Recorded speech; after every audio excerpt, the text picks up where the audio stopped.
fracture. Le colloque annuel de l'Institut de recherche sur le Québec, l'IRQ, intitulé « L'Amérique pleure, le Québec à l'épreuve des turbulences entre le Canada, les États-Unis et le monde » qui se tiendra ce samedi 1er novembre au pavillon Judith Jasmin à l'UQAM, tentera de répondre à ces questions. Et pour en parler, nous recevons Guillaume Rousseau, directeur de la recherche à l'Institut de recherche sur le Québec. Justement, Monsieur Rousseau, bonjour. Bonjour.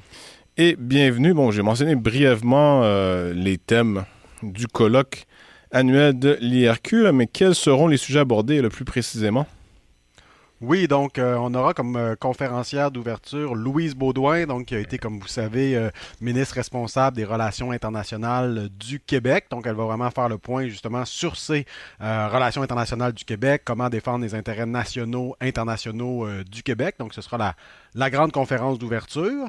Dans un deuxième temps, un panel sur la loi C5 que vous avez sans doute vu passer. Donc c'est une loi fédérale là, qui propose de mettre en œuvre de grands projets dits d'intérêts nationaux sans respecter certaines lois en matière d'environnement ou autres. Donc là, on aura un panel entièrement consacré à cela avec Maître François Côté de Droit collectif Québec, Yenny Vega Cardenas et Simon-Pierre Savard-Tremblay, qui est un député du Bloc bien connu lui aussi. Est-ce que Trump est l'élément déclencheur de ce colloque dans le sens où tout le thème un peu découle de sa réélection en 2024, oui? Oui, un peu, parce que c'est sûr que c'est plus d'un angle Québec dans le Canada, mais forcément, le contexte plus large se prête à avoir cette réflexion là, qui pense notamment au contexte nord-américain. On sait que C5, c'est en quelque part un peu une réponse canadienne à la montée du protectionnisme américain. Donc, en ce sens-là, oui. Par contre, si on regarde un petit peu plus loin le programme, là, on va vraiment parler de l'unité canadienne en crise.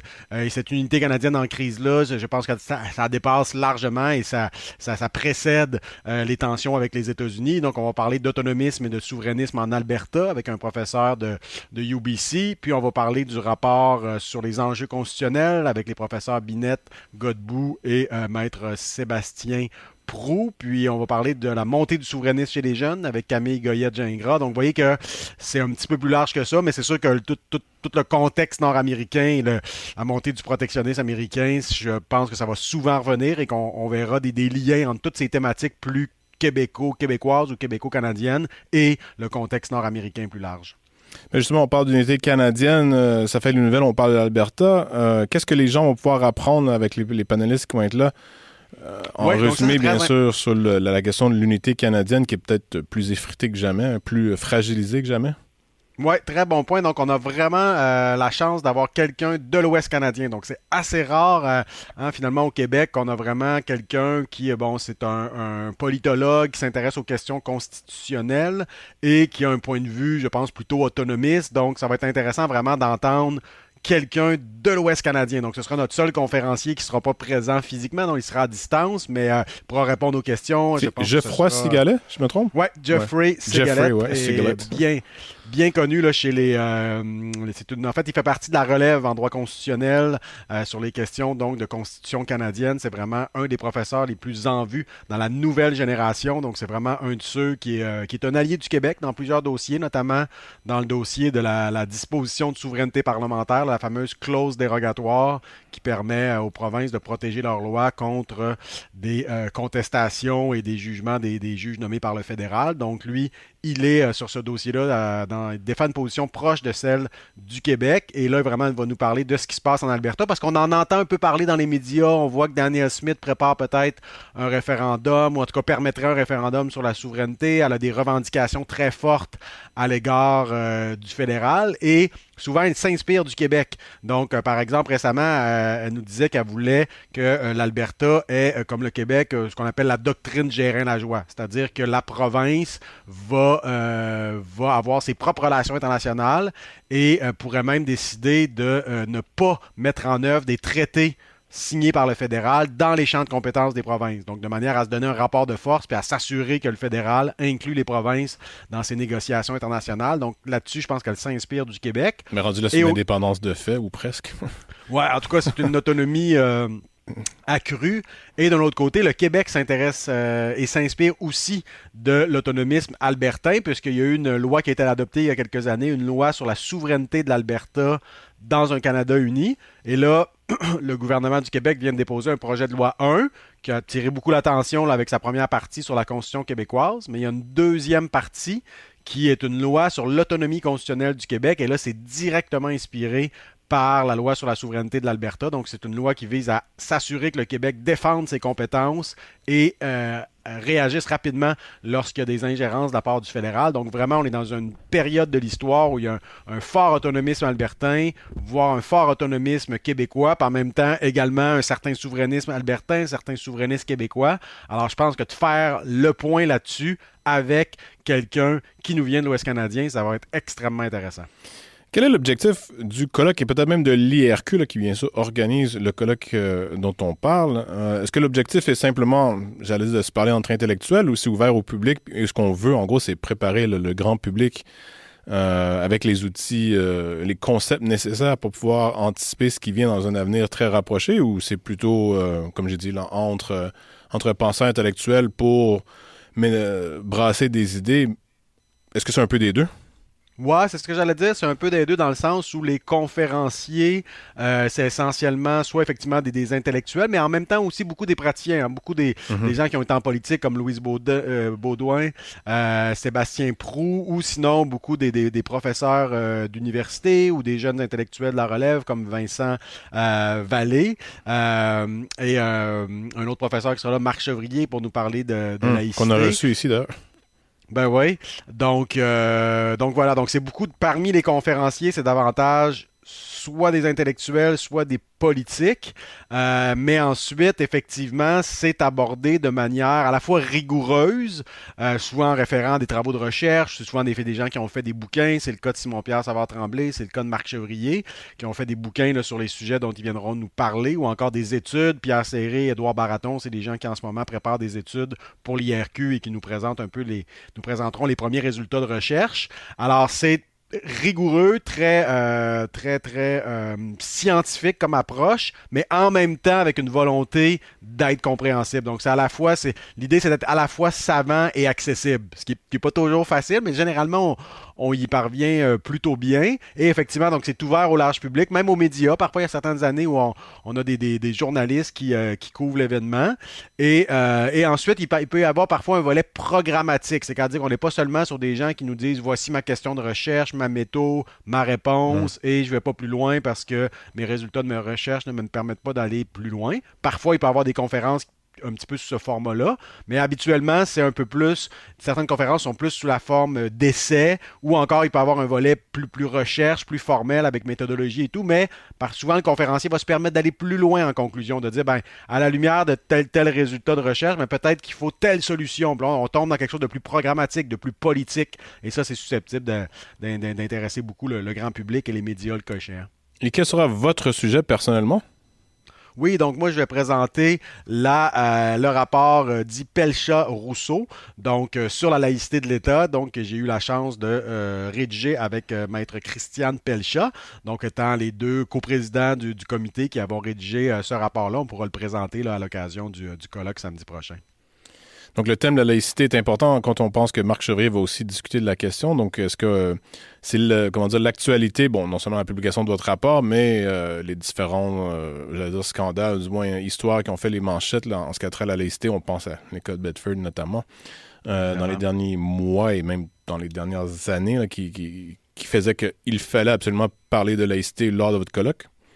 Oui, effectivement, un des thèmes, c'est le vivre ensemble. Donc, les questions d'immigration. On sait qu'il y a eu une commission parlementaire sur la question des seuils d'immigration. Donc, Bruno Lebeau, lui-même migrant, Vincent Vallée viendront nous en parler. Laïcité, effectivement, aussi, Marc Chevrier. Et effectivement, il y a eu cette actualité des derniers mois, mais également, on s'attend à ce qu'il y ait un projet de loi qui soit déposé vraiment prochainement, dans les prochaines semaines, si ce n'est pas dans les prochains jours, lequel projet de loi s'inspirera sans doute du rapport qui, évidemment, formule un certain nombre de recommandations. Donc, je pense que ça peut être un très bon moment pour faire le point sur la question de la laïcité au Québec. Et donc, on parlait du contexte international. Comment est-ce que le Québec, justement, peut-il ou doit-il naviguer les turbulences qui ont déjà commencé ou qui viennent? Donc, il faudra écouter Louise Baudouin qui va sans doute nous en dire plus là-dessus. Même chose pour François Côté, Yeni Vega Cardenas et Simon-Pierre Savard-Tremblay qui sont vraiment sur ces questions-là du Québec dans l'Amérique du Nord, dans le Canada. Mais pour ma part, c'est sûr que moi, mon point de vue là-dessus, c'est que le Québec doit vraiment à la fois vraiment tenter d'être le plus libre possible sur le plan politique, donc pousser plus loin dans le cadre d'un gouvernement autonomiste, ben, pousser plus loin unilatéralement, poser des gestes, défendre ses compétences et les accroître autant que possible par la voie unilatérale, par des modifications constitutionnelles au besoin. Et c'est ce que je pense expliqueront là, les collègues du comité sur les enjeux constitutionnels. Donc ça, c'est un volet de l'action québécoise par rapport à tout ce qu'il y a à être fait là, pour défendre ses intérêts dans ce contexte américain, nord-américain difficile. Puis en même temps, ben, la question de l'appartenance du Québec à un grand marché qui s'appelle le Canada, je pense que ça doit aussi faire partie des réflexions. Certains souverainistes peut-être sont moins à l'aise quand on met de l'avant l'importance de cette appartenance du Québec à un grand marché canadien, mais je pense que ça vaut la peine de poser la question, d'en débattre. À partir du moment où c'est plus difficile d'avoir accès au marché américain, ben, la question du grand marché canadien se pose. Est-ce qu'il faut pour autant abolir toutes les barrières interprovinciales? Sans doute que non. Peut-être doit-on en abolir certaines. Alors ça, c'est un débat qui, je pense, sera abordé là, lors du panel sur la loi C5. Au Québec, bon, peut-être c'est le fait qu'on est une province, là, mais j'ai l'impression qu'on provincialise les grandes questions internationales dans le sens où on vient de parler quel est le contexte, du contexte international. Là, on se dit, ben, finalement, c'est au sein du Canada que le Québec X, Y, Z. Est-ce qu'il y a des menaces internationales? Là, je vous demande de vous prononcer sur un sujet qui n'est pas nécessairement celui de votre conférence, hein, mais qui va être abordé, j'imagine, dans les différents panels liés aux relations internationales du Québec. Mais est-ce qu'il y a des menaces et quelles sont les actions du Québec vers l'étranger, donc hors Canada? Donc, quelles menaces de l'étranger pèsent sur le Québec? Peut-être pas des menaces militaires, là, mais des menaces économiques principalement. Et de l'autre côté, quelles sont les actions potentielles du Québec vers l'international? Donc, dans les menaces sur le Québec, ben, veut pas, c'est la question là, des tarifs américains. Je pense qu'on n'y échappe pas. Ben, il y a des menaces qui viennent du fédéral qui va peut-être souhaiter, dans le contexte actuel, sous prétexte là, justement de résister aux actions américaines, de centraliser encore davantage, de prendre plus de pouvoir au niveau fédéral aux dépens du Québec. Donc ça, c'est une première menace. Puis en même temps, il y a la menace américaine qui vise tout le Canada, notamment le Québec.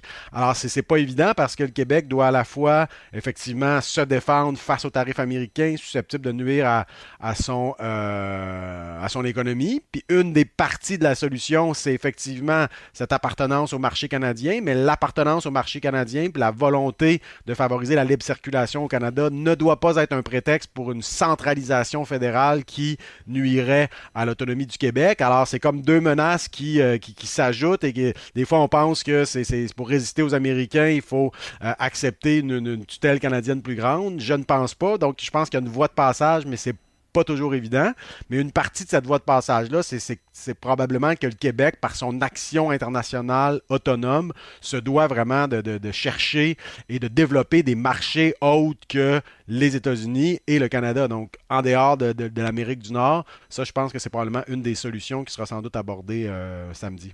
Et pour les gens qui connaissent peu ou pas l'Institut de recherche sur le Québec, pouvez-vous nous en parler un peu qui travaille à l'Institut de recherche sur le Québec et quelle est sa mission? Oui, donc la mission, c'est vraiment de produire de la recherche. Donc, comme son nom l'indique, c'est vraiment... donc, chaque année, on produit au moins une, parfois deux, parfois trois recherches qui prennent la forme... souvent, parfois, ça prend la forme de livres. D'autres fois, ça prend la forme d'une étude là, en version électronique. Donc, c'est vraiment de publier des recherches, des études et d'avoir un colloque annuel qui est l'occasion de diffuser les travaux de recherche de nos chercheurs qui ont réalisé les études l'année précédente ou dont les études sont en cours de réalisation. Et le thème vraiment qui est privilégié, que ce soit dans le cadre de nos études ou encore lors de nos colloques. C'est vraiment la question nationale québécoise, mais au sens large. Donc ça peut être le volet constitutionnel, ça peut être le volet immigration, laïcité, langue. D'ailleurs, un peu tout ça, toutes ces langues-là sont un petit peu abordées en fin de semaine, la question des relations internationales du Québec. Donc c'est vraiment ça, c'est un think tank, comme on dit parfois en anglais, donc un institut de recherche avec une certaine orientation non partisane, mais une certaine orientation dans le sens d'une sensibilité pour la question des intérêts du Québec et d'où le thème qui est priorisé, qui est celui de la question nationale au sens large. Donc si on comprend bien, ça commence à 9h le matin, ça se termine à 16h. Quel est le déroulement de la journée, là, approximativement? Les conférences sont de combien de temps et comment tout ça se déroule là, au final? Ça varie beaucoup, mais je vous dirais qu'habituellement, une conférence, c'est une vingtaine de minutes. Il y a une période d'échange ensuite. Évidemment, pour la première, la grande conférence d'ouverture, celle de Louise Baudouin, un peu plus de temps qui est consacré. Mais sinon, c'est ça. Puis il y a des panels, comme par exemple le panel sur le rapport du comité sur les enjeux constitutionnels. Ça va être intéressant parce que c'est la première fois que les membres de ce comité seront appelés à se prononcer publiquement, en tout cas dans un format autre que les médias traditionnels où le temps est souvent très limité, donc dans un format qui va permettre vraiment à ces membres du comité sur les enjeux constitutionnels de s'exprimer relativement longuement. Donc c'est la première fois qu'ils vont être appelés à s'exprimer sur leur rapport depuis le dépôt du projet de loi 1. Donc le projet de loi 1 sur la Constitution québécoise, sur la loi sur l'autonomie constitutionnelle, création d'un conseil constitutionnel. C'est vraiment un projet de loi qui fait suite, qui met en œuvre le rapport du comité. Donc ça, on sera intéressé à les entendre. Et là, je pense qu'ils ont plus de 20 minutes, plus qu'ils sont 3, on va vraiment leur permettre de développer un petit peu là-dessus. Même chose, la conférence de Camille Goyette-Gingras, c'est peut-être la première fois qu'elle, qui est de l'organisation des Oui Québec, donc une organisation de la société civile qui fait la promotion de la souveraineté, particulièrement chez les jeunes. Et certains considèrent que c'est un petit peu grâce au travail de cet organisme qu'il y a une montée du souverainisme chez les jeunes. Donc, ça va être vraiment intéressant de l'entendre avec un format, justement, là, de 15 à 20 minutes, plus une période d'échange. Donc, on pourra entendre ces gens-là, je pense, plus longtemps qu'on ne le fait habituellement. Oui, je rappellerai les différentes sections. Là. Le panel 1 intitulé « Le Québec face à la crise canado-américaine ». Le panel 2, l'unité canadienne en crise. Le panel 3, le Québec, le Canada et le vivre ensemble. Et finalement, le panel 4, intégration et diversité au Québec. Donc, rappelez-nous où est-ce que ça se passe, quand est-ce que ça se passe, comment les gens peuvent s'acheter des billets, comment est-ce que les gens peuvent, en gros, venir vous suivre à l'IRQ et être présents au colloque? Oui, absolument. Vous pouvez vous rendre directement. Peut-être donc, closer si jamais un peu plus vite. Si jamais vous êtes un petit peu dernière minute, donc vous n'hésitez pas. Ça se passe à l'UQAM, donc au centre-ville de Montréal. C'est au pavillon Judith Jasmin, au 1564 rue Saint-Denis. C'est tout près du métro Berry-UQAM. Et si vous allez sur le site de l'Institut de recherche sur le Québec, là, probablement que si vous googlez colloque 1er novembre 2025, Institut de recherche sur le Québec, avec un peu de chance, vous allez tomber sur notre site web avec la possibilité de réserver vos billets. Je me souviens plus du montant exact, mais je pense que c'était autour d'une vingtaine de dollars pour assister à l'ensemble du colloque. Mais sinon, comme je vous dis, si jamais il y a des gens qui, à la dernière minute, décident de venir sur place, je pense qu'il reste suffisamment de place pour qu'on s'attende à ce que tout le monde ait une place là, samedi matin. Oui, l'admission générale de 30 $, admission étudiante 15 $ et la web diffusion sur Zoom sera de 20 $. Vous pouvez bien sûr acheter les billets et voir le programme en ligne sur le site colloque.irq.québec. Je répète le titre du colloque 2025 de l'IRQ, l'Amérique pleure, le Québec à l'épreuve des turbulences entre le Canada, les États-Unis et le monde. Guillaume Rousseau, directeur de la recherche à l'Institut de recherche sur le Québec. Un grand merci. Merci à vous, au plaisir.